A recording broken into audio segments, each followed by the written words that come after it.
From architecture to painting and sculpture, literature to live music and theater.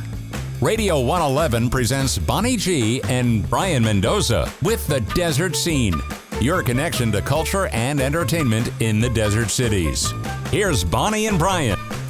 And welcome to The Desert Scene. I'm Bonnie G, your host, and our GM, John McMullen, has put on his producer hat today to fill in for Brian. And we're so excited to have back on the show Sherry Halperin, who is just a multi-talented woman, director, writer, producer, TV, film, everything. But she's also an author and has several books out. And she has a new book, Mistress Molly, and I believe the subtitle is "And Her Senior Sex Club," if I have that right. Hi, Sherry. How are you? Hi, Bonnie. Long time no see. Yeah, so this sounds like such a fun book. So tell us, we're going to go backwards a little bit later, but tell us about the book first. And is Mistress Molly, is she going to be a sort of a recurring character, or has been, or is she brand new for this?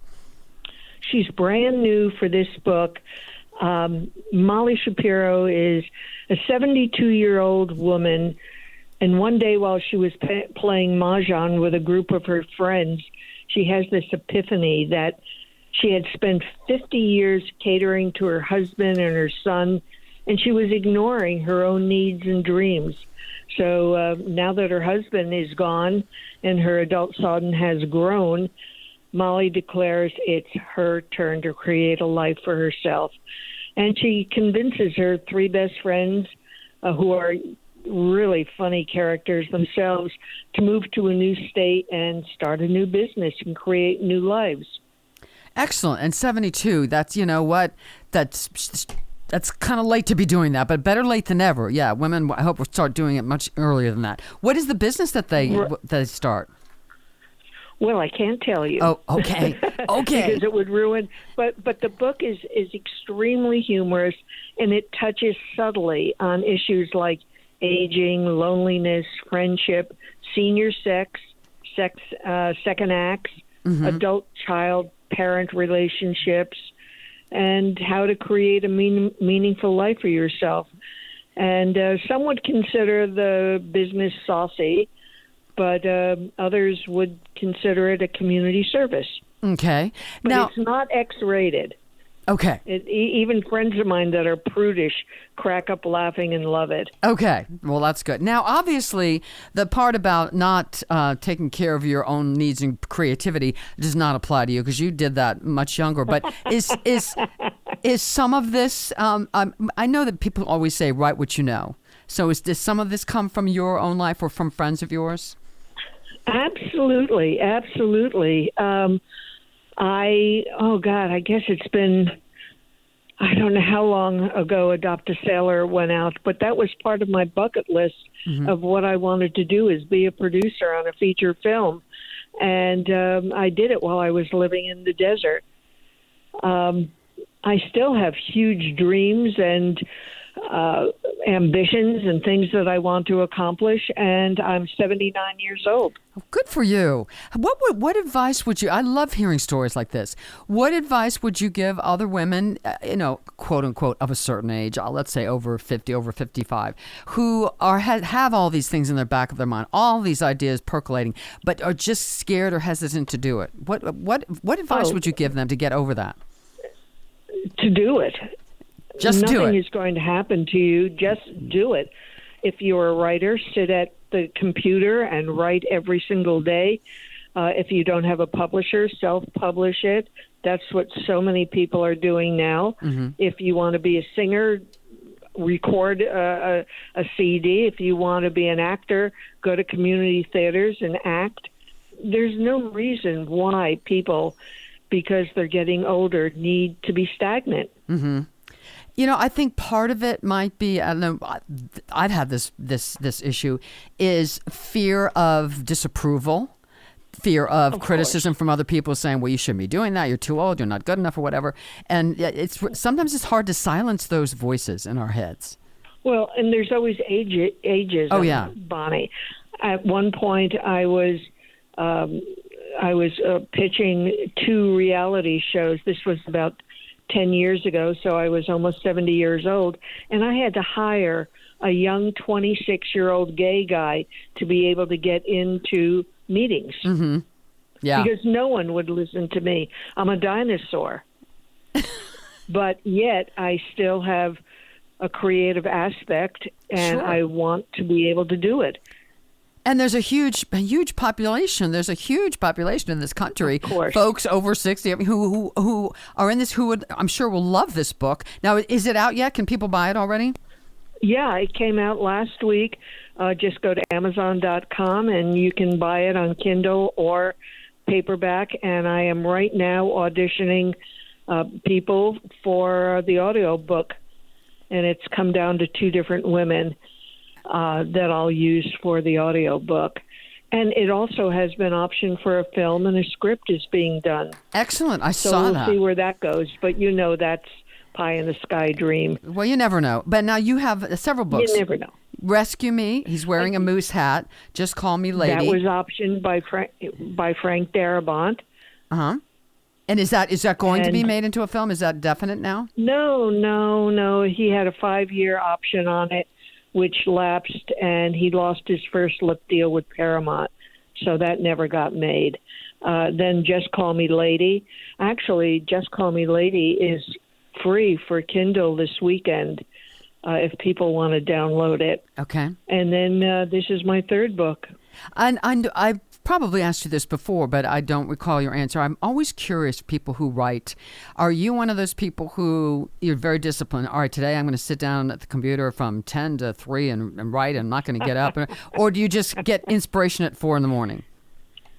God, both, Bonnie. I actually hate the writing process, but I love what comes out of my mind. Yeah. It's like, how did I think of that? Mm-hmm. And my greatest inspiration is seeing smiles on people's faces. Mm-hmm. I love it. I love people to laugh and read humorous books rather than murder mysteries. And, well, some people like that, but I prefer reading something that's humorous. And, I love rom-coms. Yeah. Now, going back to the film for a second. So you did produce the award-winning feature film Adopted Sailor. Would you like to do another one? No. And Okay. you must be shocked at that answer. It's a younger person's place to do that. It's 16-hour days, 18-hour days. I do a short film. Mm-hmm. I would love to do a documentary or a short film, but not a full feature film at my age. It's a lot of work. Now, as far as the writing, and Just Call Me Lady that was also a humorous book, isn't it? Is it not? Yes, it's a romantic comedy. So do you ever see yourself writing anything more serious and dramatic, or say an autobiography or something like that?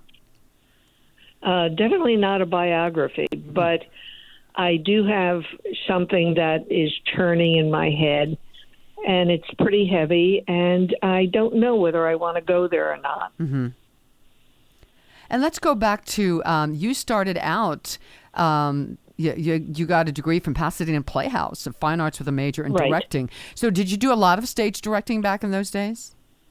Yeah, a lot of stage, a lot of equity, stage managing, directing. But it was very hard for a woman, and I tried to get in television as a director, and it was impossible. I remember going on sets watching Ida Lupino, who was the only woman director at the time, and being envious of what she could do. So I went into production.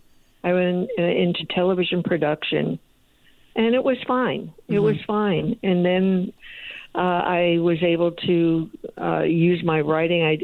I wrote a children's television show for ABC for 3 years, and that was lots of fun. Mm-hmm.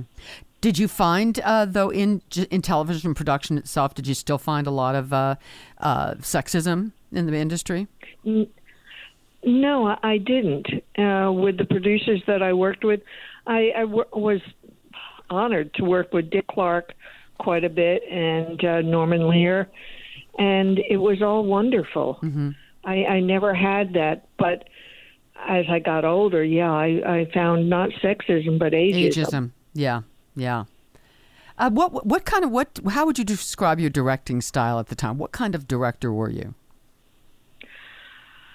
one that gave actors lots of leeway, but I had always a definite image in mind of what I was going after. And actually, I will be directing the audiobook. Excellent. Producing and directing it. Mm-hmm. So hopefully the actor that I choose will be able to take direction well. Mm-hmm. That's important. Yeah, I coach voiceover students, so I pound that into their brains how important that is, taking direction well. So I'm looking at some notes here. Do you still have your 6-pound poodle Clouseau and still play it? Oh, I do. He's 15 years old. Oh my gosh. And you're still playing ukulele on the beach from time to time? I am. Saturdays and Sundays on the sand when I can. And yeah, you're keeping me today from playing ukulele. Oh, I'm sorry. We record this. Well, as soon as we're done, you can go play. Are you totally self-taught? Did you take ukulele lessons? Oh, no. You learn 3 or 4 chords and you're set. It's a very easy instrument to learn, and what's fun is it's a social thing. I play with maybe 50 to 100 other people, and it's very social and fun. Oh, that's great. So how long? I'm sure it varies quite a bit, but from the time you kind of had the idea in your brain till the time that your Mistress Molly was complete, about how long a project was that for you? Well, at the beginning of the pandemic, actually a couple of years before that, I had the concept and the idea. I tried to write during the pandemic, but it was kind of hard. We all were suffering so much as far as being with people and socializing, not being able to socialize, that I find writing humor was really difficult. Tough, yeah. And as soon as things lifted, boy, I got the last 30-40% of the book out very quickly. And I knew where the book was going. Yeah. I love this illustration. Did you do that, or did you hire somebody to do the cute little drawing of Mistress Molly? No, actually a wonderful, wonderful artist in the desert did it by the name of Rachel Druten. Okay. Excellent. And I gave her ideas of what I wanted, and she came up with this, and I'm thrilled with it. It's Molly for sure. Yeah, well, she's adorable. So again, the book is out. You can get it on Amazon.com. Is it going to be in any actual physical bookstores as well? I don't think so. People aren't doing that as much. Mm-hmm. I've had offers to have it in bookstores, but I'm doing this on my own, and I'm marketing on my own, and we'll see where it goes. Yeah, and I just wanted to mention to people, if they happen to be in the Santa Cruz area on Saturday, November 5th, at the Santa Cruz Art League, you can join a talk, Q&A with Sherry Halperin about the book, Mistress Molly and Her Senior Sex Club. That's Saturday, November 5th. 2 p.m. Santa Cruz Art League. Sherry Halperin, congratulations on your new book. It sounds so much fun, and I'm so happy that you're still putting everything out there. You're just going for it. I think there's no age limit. Bonnie.